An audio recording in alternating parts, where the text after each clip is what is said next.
Bapak Ibu yang dikasihi Tuhan, selamat malam, selamat mengikuti kebaktian rumah tangga di rumah masing-masing secara online. Sebelum kita memulai, kita ambil saat teduh sejenak dalam doa pribadi masing-masing.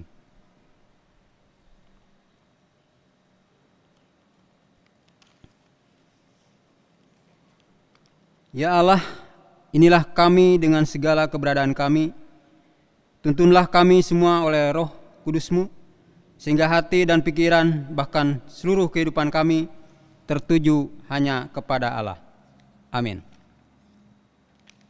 Bapak Ibu yang dikasihi Tuhan, kami undang untuk bangkit berdiri. Kita akan menaikkan pujian dari PKJ 4 ayat 1 dan 2.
Bapak Ibu yang dikasihi Tuhan, mari kita teguhkan kebaktian rumah tangga ini dengan potum dan salam. Kebaktian rumah tangga ini terjadi karena pertolongan dalam nama Tuhan yang menjadikan langit dan bumi. Damai sejahtera Allah menyertai kita. Amin. Mari kita sambut potum dan salam tadi dengan pujian dari Kidung Jemaat 410, bait yang pertama dan yang kedua.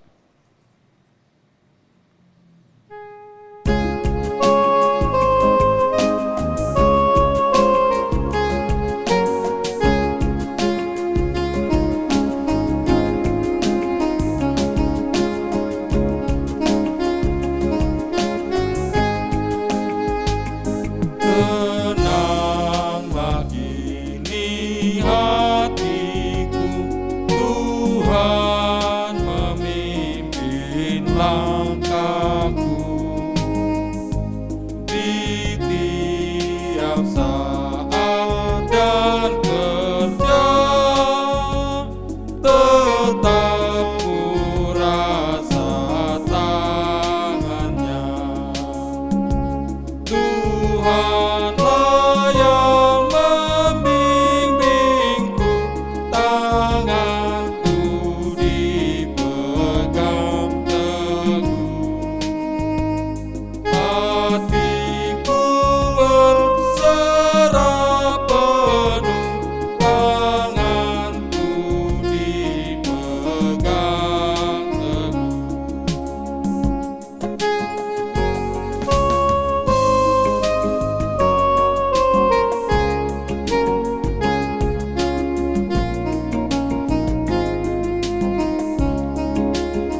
Bapak Ibu yang dikasihi Tuhan, kami persilahkan duduk.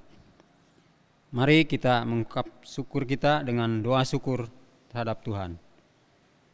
Ya Tuhan, kami bersyukur kepadamu untuk malam hari ini, di mana Tuhan masih memberikan kami kehidupan. Kami bersyukur untuk tiap-tiap keluarga yang senantiasa dalam penyertaan-Mu di tengah-tengah pandemi COVID-19 sekarang ini. Dan juga kami bersyukur untuk berkat-berkat yang terus mengalir dalam hidup kami. Bahkan penyertaan Roh Kudus-Mu yang merupakan kami dalam kehidupan ini. Ya Tuhan, kami juga bersyukur menjadi bagian dalam persekutuan gereja-Mu, di mana kami senantiasa diberi kekuatan dan pertumbuhan dalam iman kami. Ajari kami ya Tuhan, untuk senantiasa bersyukur kepadamu dalam setiap kehidupan kami. Terima kasih ya Tuhan, kami panjatkan doa syukur kami ini dalam nama Yesus Kristus. Amin. Bapak Ibu yang kasih Tuhan, sebelum kita membaca firman Tuhan, mari kita sambut kembali dengan pujian pelengkap Kidung Jemaat 255.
Bapak Ibu, anak-anak, saudara-saudari, keluarga-keluarga yang dikasihi oleh Tuhan kita Yesus Kristus, mari kita mempersiapkan hati kita untuk menerima sapaan firman Tuhan.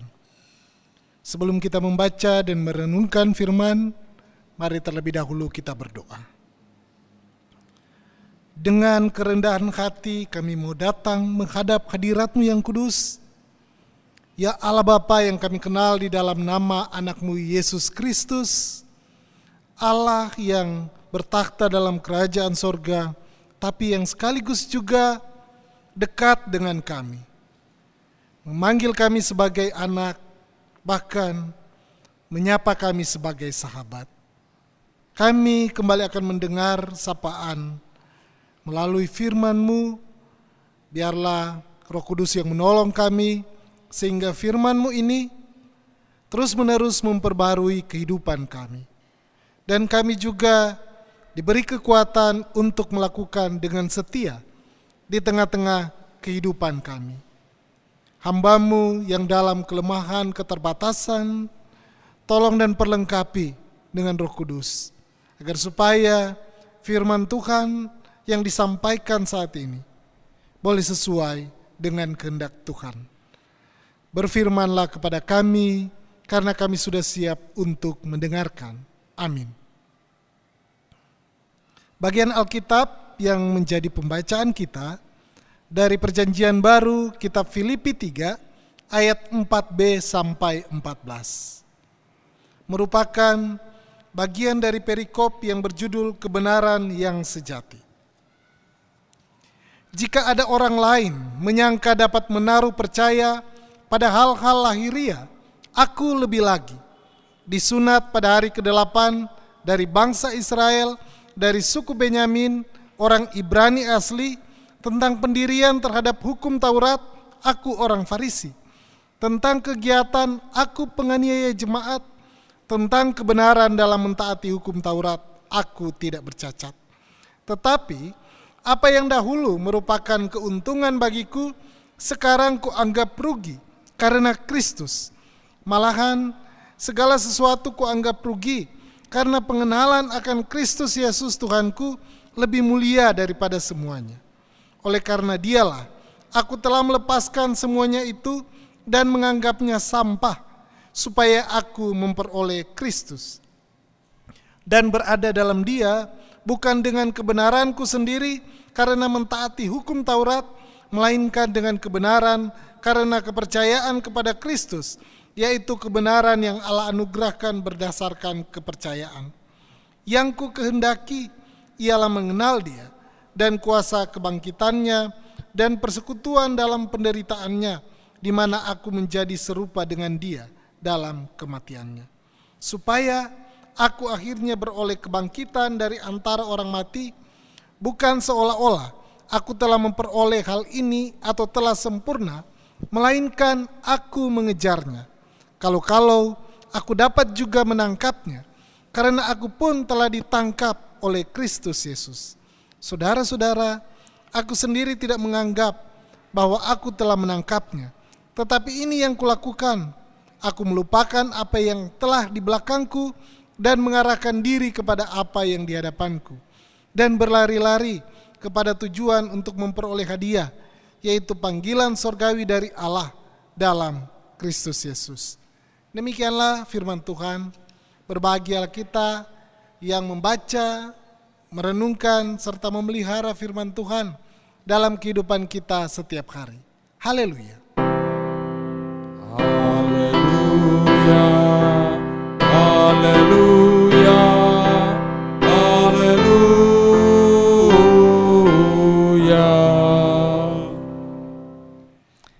Bapak, Ibu, anak-anak, saudara-saudari yang dikasihi oleh Tuhan kita Yesus Kristus, kita hidup di Indonesia, negara yang penduduknya sangat suka melakukan ritual ibadah. Kalau kita mau lihat hari raya keagamaan di Indonesia diikuti dengan sangat antusias. Bahkan di masa-masa pandemi COVID-19 ini tidak juga mengurangi antusiasme untuk mengikuti perayaan-perayaan hari raya keagamaan yang ada. Saudara-saudara yang dikasihi oleh Tuhan kita Yesus Kristus, namun antusiasme dalam mengikuti ritual keagamaan ini seringkali tidak sama dengan sikap hidup sehari-hari. Seringkali berbanding terbalik dengan apa yang kita nampakkan dalam kehidupan keseharian kita. Itulah sebabnya Bapak Ibu Saudara, kalau kita lihat banyak juga tokoh-tokoh agama yang terjerat dalam kasus-kasus hukum. Salah satunya adalah kasus korupsi. Dan inilah juga yang mau diingatkan oleh Rasul Paulus kepada jemaat di Filipi. Apa yang mau disampaikan ini adalah adalah kenyataan yang terjadi di tengah-tengah kehidupan jemaat Filipi. Antusiasme mengikuti ritual peribadahan tidak selalu sama dengan sikap hidup sehari-hari. Untuk itu Paulus mengingatkan jemaat Filipi melalui pengalaman berimannya yang dituliskan dalam bentuk surat kepada jemaat Filipi. Paulus mengarahkan penyembahan kepada Allah di dalam roh dan kepada pengenalan akan Kristus. Ia membuang semua yang bersifat lahiriah dan menganggapnya sebagai sampah jika dibandingkan dengan pengenalannya akan Kristus. Atau dengan kata lain, Paulus tidak membanggakan masa lalunya, kebolehan diri sendiri, atau status yang melekat pada dirinya. Tapi justru yang dia mau banggakan atau yang mau dia utamakan adalah pengenalan akan Kristus. Dan itulah yang kemudian menjadi tujuan hidupnya yang tertinggi. Pada bagian ini, Rasul Paulus menceritakan hidupnya dahulu yang hebat, yang spektakuler, atau yang secara sosial keagamaan berada di tingkat yang paling tinggi. Pada ayat 5-6 Paulus menyebutkan jati dirinya. Disunat pada hari ke-8. Artinya sejak bayi orang tuanya sudah melaksanakan apa yang menjadi kewajiban atau ritual keagamaannya di agama Yahudi. Dan melalui sunat berarti sejak bayi ia telah terhisap menjadi umat perjanjian Allah. Dari bangsa Israel. Bapak Ibu Saudara, kita tahu bahwa Israel adalah umat pilihan Allah. Bangsa yang istimewa bagi Allah. Sehingga menjadi seorang yang memiliki keturunan secara lahiriah dari bangsa Israel itu merupakan suatu kebanggaan. Dan Paulus juga berasal dari suku Benyamin. Benyamin adalah anak dari Rahel, istri yang paling dikasihi oleh Yakub. Dan dari suku Benyamin itu juga datang Raja Israel yang pertama. Dan suku Benyamin juga yang setia mendukung kerajaan Yehuda. Kemudian Rasul Paulus mengatakan dia berasal dari orang Ibrani asli. Artinya Rasul Paulus hidup dari orang tua yang berasal dari suku Ibrani. Di tengah-tengah masyarakat Yahudi sendiri, keturunan campuran itu dianggap bukan keturunan yang murni. Dan Rasul Paulus di dalam pengalaman kehidupan sebelumnya membanggakan keturunan Ibrani asli. Atau dia juga mengungkapkan bahwa sebagai orang Ibrani asli, cara hidup, kebiasaan dan adat istiadat orang Yahudi dilakukannya dengan baik. Dalam kegiatan ia penganiaya jemaat. Bapak Ibu Saudara, mungkin kalimat ini merupakan kalimat yang membingungkan. Untuk apa membanggakan hal itu? Tapi sebagai orang Yahudi, dia justru membanggakan hal itu sebelumnya. Karena dengan menganiaya jemaat atau pengikut Kristus, seolah-olah bahwa dia menunjukkan dia adalah penganut agama Yahudi yang sejati. Yang mempertahankan dengan baik agama Yahudi itu dari paham-paham lain yang tidak disetujui oleh mereka. Sehingga menganiaya jemaat Kristen atau yang dianggap bertentangan dengan pengajaran atau paham Yahudi itu dianggap justru menjadi suatu kebanggaan. Kemudian Rasul Paulus mengatakan tentang kebenaran dalam ketaatan melakukan hukum Taurat, ia tidak bercacat. Bapak Ibu Saudara, hukum Taurat atau kalau kita lihat di Alkitab itu berada di 5 kitab pertama. Kejadian, Keluaran, Imamat, Bilangan, Ulangan. Dan itu semua bisa dilakukan oleh Rasul Paulus dengan tidak bercacat. Bapak Ibu Saudara, dan itu menjadi kebanggaan karena dengan melakukan semuanya itu menganggap bahwa mereka lebih mempunyai kemungkinan selamat lebih besar daripada orang lain. Atau dengan kata lain, apa yang mereka lakukan itu sebagai usaha keselamatan yang diusahakan oleh diri sendiri. Semua hal yang disebutkan oleh Paulus di sini untuk menunjukkan bahwa sebelum mengenal Kristus, itulah yang menjadi kebanggaan, kemuliaan, keberhasilan sebagai orang yang setia dalam menjalankan hukum Taurat. Akan tetapi setelah mengenal Kristus, semuanya itu dianggap tidak berguna. Semua yang dulu dianggap keuntungan oleh Paulus kini dianggap rugi. Bahkan dianggap sampah. Bapak Ibu Saudara, sampah dalam arti tidak berguna sama sekali.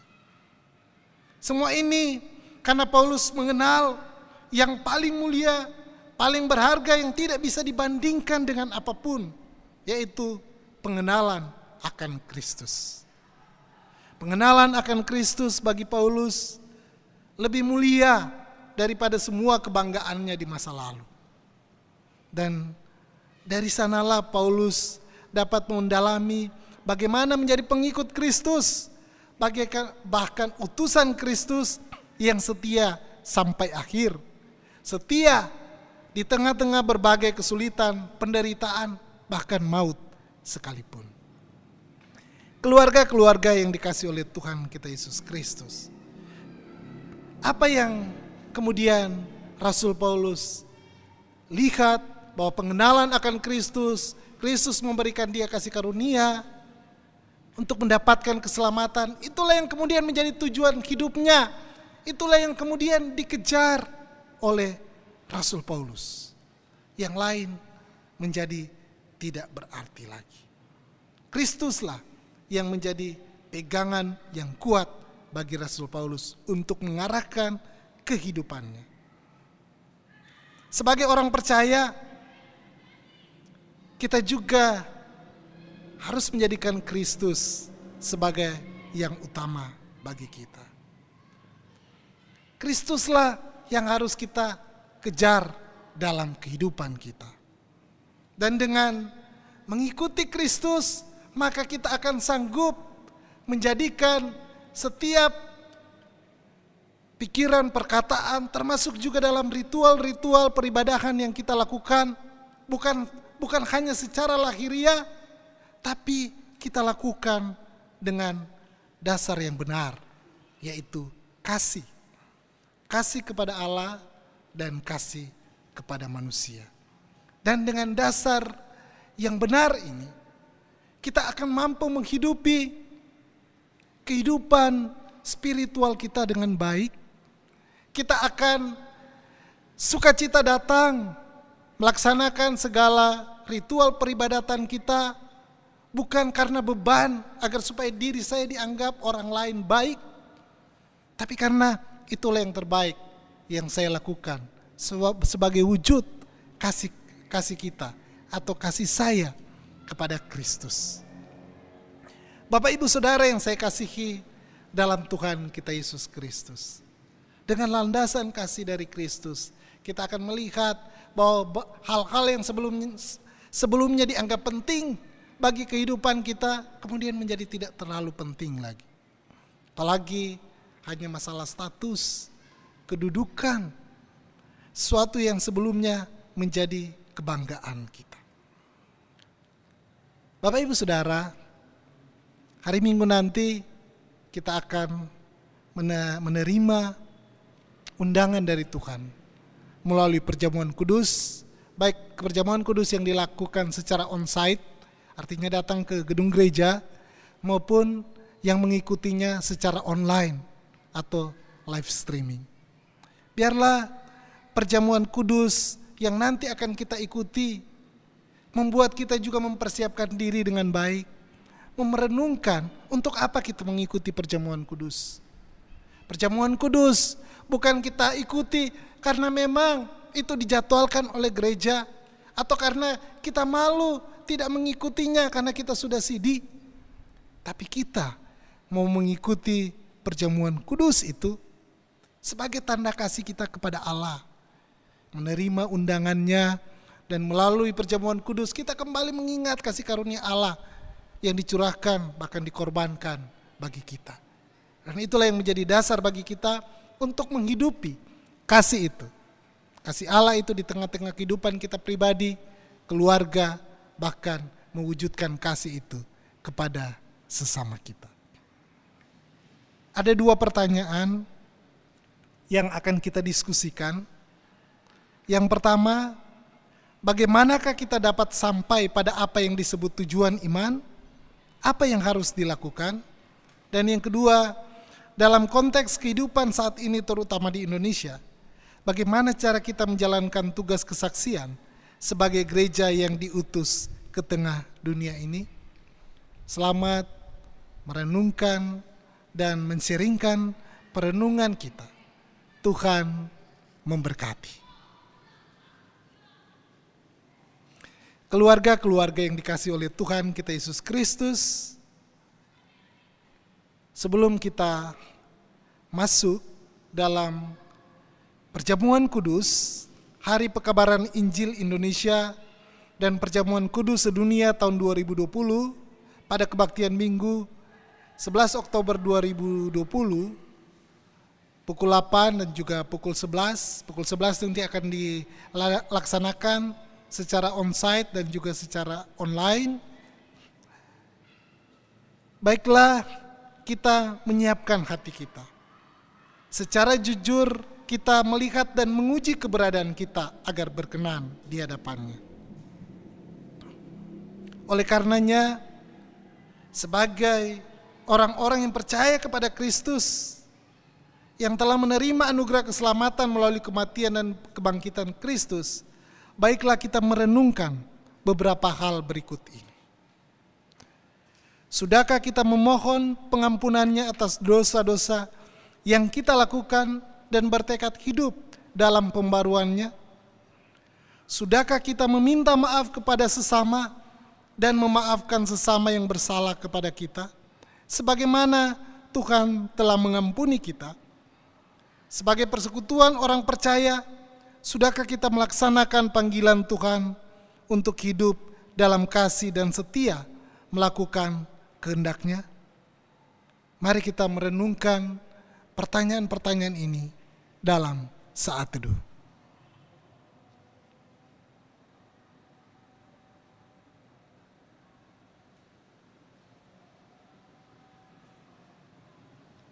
Tuhan Yesus, tolong kami mempersiapkan diri untuk menerima undangan perjamuan kudus dari-Mu. Amin. Bapak Ibu yang dikasihi Tuhan, kami undang untuk bangkit berdiri. Marilah kita mengucapkan pengakuan iman kita bersama dengan gereja dari segala abad dan tepat. Aku percaya kepada Allah Bapa yang Maha Kuasa, Khalik langit dan bumi, dan kepada Yesus Kristus, Anaknya yang tunggal, Tuhan kita, yang dikandung daripada Roh Kudus, lahir dari anak darah Maria, yang menderita di bawah pemerintahan Pontius Pilatus, disalibkan, mati dan dikuburkan, turun ke dalam kerajaan maut. Pada hari yang ketiga, bangkit pula dari antara orang mati, naik ke sorga, duduk sebelah kanan Allah Bapa yang Maha Kuasa, dan akan datang dari sana untuk menghakimi orang yang hidup dan yang mati. Aku percaya kepada Roh Kudus, gereja yang kudus dan am, persekutuan orang kudus, pengampunan dosa, kebangkitan daging, dan hidup yang kekal. Amin. Kami persilahkan duduk. Tiba saatnya kita akan menyampaikan persembahan syukur kita guna mendukung pelayanan Tuhan di gereja kita. Dan untuk ayat pengantar terambil dari 2 Korintus 8 ayat 12. Demikian firman-Nya. Sebab jika kamu rela untuk memberi, maka pemberianmu akan diterima. Kalau pemberianmu itu berdasarkan apa yang ada padamu, bukan berdasarkan apa yang tidak ada padamu. Bapak Ibu yang kasih Tuhan, mari kita nyanyikan kembali Kidung Jemaat dari KJ 292 bait yang pertama sampai yang kedua.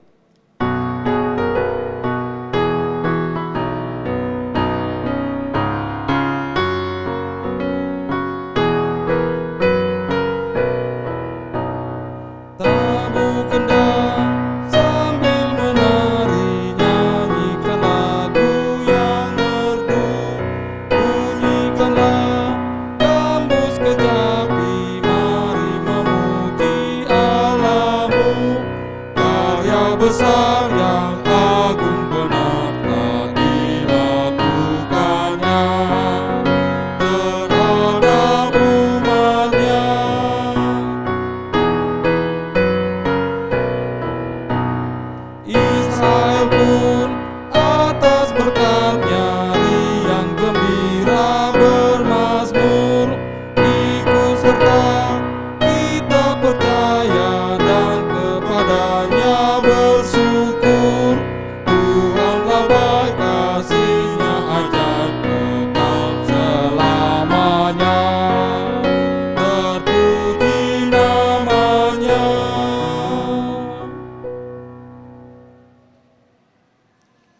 keluarga-keluarga yang dikasih oleh Tuhan kita Yesus Kristus, kini kita akan merendahkan hati kita akan mendoakan syafaat kita dan juga doa persembahan, serta kita akan akhiri dengan mengucapkan doa Bapa kami.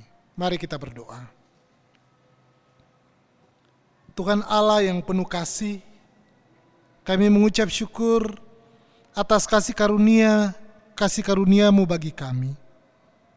Orang-orang yang dahulunya hidup dengan sikap dan perilaku yang salah, dan kami bangga dengan kesalahan kami. Tapi dalam pengenalan Kristus, kami juga menyadari apa yang paling penting, apa prioritas kehidupan kami, yaitu Kristus. Untuk itu, kami mau seperti Paulus yang mengarahkan kehidupan kami kepada Kristus, yang mengejarnya, yang mengusahakannya.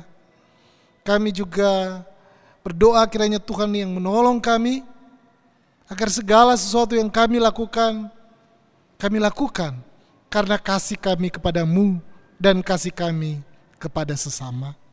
Kami berdoa ya Tuhan untuk keluarga-keluarga yang ada di jemaat, demikian juga dengan keluarga-keluarga yang ada di pos kebaktian yang ada. Tuhan kiranya yang menolong, memberi kesehatan, sukacita, damai sejahtera. Tuhan memberkati dalam pekerjaan, dalam usaha. Tuhan memberikan kecukupan. Dan Tuhan juga yang memberkati setiap anggota keluarga, baik para orang tua, anak-anak, atau anggota keluarga yang lain yang tinggal bersama-sama dengan kami. Kami mau berdoa untuk rencana perjamuan kudus dalam rangka Hari Pekabaran Injil Indonesia dan Perjamuan Kudus Sedunia yang akan dilaksanakan pada hari Minggu 11 Oktober nanti, baik dalam kebaktian secara langsung atau onsite maupun kebaktian langsung onsite dan kebaktian atau yang dibarengi dengan kebaktian secara online, secara live streaming. Tuhan kiranya memberkati baik kami yang mengikuti kebaktian maupun kami yang akan menghadiri atau menerima undangan perjamuan kudus dari Tuhan. Kami bisa mempersiapkan diri kami dengan baik. Secara khusus kami berdoa untuk setiap kami yang akan mengikuti perjamuan kudus, kebaktian dan perjamuan kudus secara daring atau online. Biarlah apa yang kami lakukan ini tidak mengurangi makna perjamuan kudus itu sendiri. Kami boleh terus memaknai kasih setia Tuhan, pengorbanan Tuhan di dalam kehidupan kami. Tuhan kiranya memberkati secara khusus bagi kaum lansia atau saudara-saudara kami dengan penyakit tertentu yang tidak memungkinkan untuk datang bersama-sama dengan jemaat yang berada di gedung gereja. Kiranya Tuhan yang terus menjaga, menolong dengan kesehatan, dengan sukacita. Ya Tuhan, kami percaya bahwa Tuhan tidak hadir dan menyertai kami hanya secara fisik kami saja, tapi juga yang menyertai kami bahkan dalam peribadatan-peribadatan yang kami lakukan secara daring atau online. Kami juga mau berdoa kiranya Tuhan yang terus memberkati setiap kami yang saat ini masih berada di dalam berbagai pergumulan, baik pergumulan karena sakit, pergumulan karena masalah ekonomi, pergumulan karena konflik, pergumulan karena kekhawatiran kami akan situasi yang ada. Tuhan tolong kami, agar supaya apa yang menjadi pergumulan kami, boleh kami lewati, kami boleh mendapatkan jalan keluar, kami boleh disembuhkan, diberikan kecukupan, diperdamaikan, dan boleh mengalami hati yang penuh dengan syukur dan sukacita. Kami mengucap syukur untuk berkat yang Tuhan terus berikan bagi kami. sebagian telah kami persembahkan kembali. Dan biarlah persembahan ini dapat dipakai untuk mendukung penata layanan yang ada, dapat dipakai untuk mewujudkan kasih kami kepada sesama. Kami juga mau berdoa ya Tuhan, Tuhan tolong kami yang saat ini sedang berada di tengah-tengah pandemi, biarlah pandemi ini boleh segera berakhir. Kami juga menjadi bagian yang melakukan protokol kesehatan itu dengan sukacita sebagai tanda kasih kami, baik kepada diri sendiri maupun kasih kami kepada sesama. Agar supaya kami semua dapat menjaga kesehatannya. Berdoa buat para pemimpin kami, Tuhan memberkati baik di tingkat nasional, di Kabupaten Lebak ini, bahkan sampai di tingkat RT dan RW. Biarlah hikmat dari Tuhan sajalah yang akan memampukan para pemimpin kami untuk melayani rakyat. Inilah doa dan permohonan kami ya Kristus, dan doa ini kami bawa dan alaskan di dalam nama Yesus Kristus yang sudah mengajar kami berdoa. Bapa kami yang di sorga, dikuduskanlah namamu, datanglah kerajaanmu, jadilah kehendak-Mu di bumi seperti di sorga. Berikanlah kami pada hari ini makanan kami yang secukupnya, dan ampunilah kami akan kesalahan kami, seperti kami mengampuni orang yang bersalah kepada kami. Dan janganlah membawa kami ke dalam pencobaan, tetapi lepaskanlah kami daripada yang jahat. Karena Engkau-lah yang punya kerajaan dan kuasa dan kemuliaan sampai selama-lamanya. Amin. Bapak, Ibu, Saudara, kaum keluarga yang dikasihi oleh Tuhan kita Yesus Kristus, saya undang kita untuk berdiri dan kita akan menyanyikan lagu penutup kita.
Dan kini arahkan hati kita kepada Allah dan terimalah berkat Tuhan. Dan Allah sumber segala kasih karunia yang telah memanggil kamu dalam Kristus kepada kemuliaan-Nya yang kekal akan melengkapi, meneguhkan, menguatkan, dan mengokohkan kamu sekalian. Haleluya. Amin.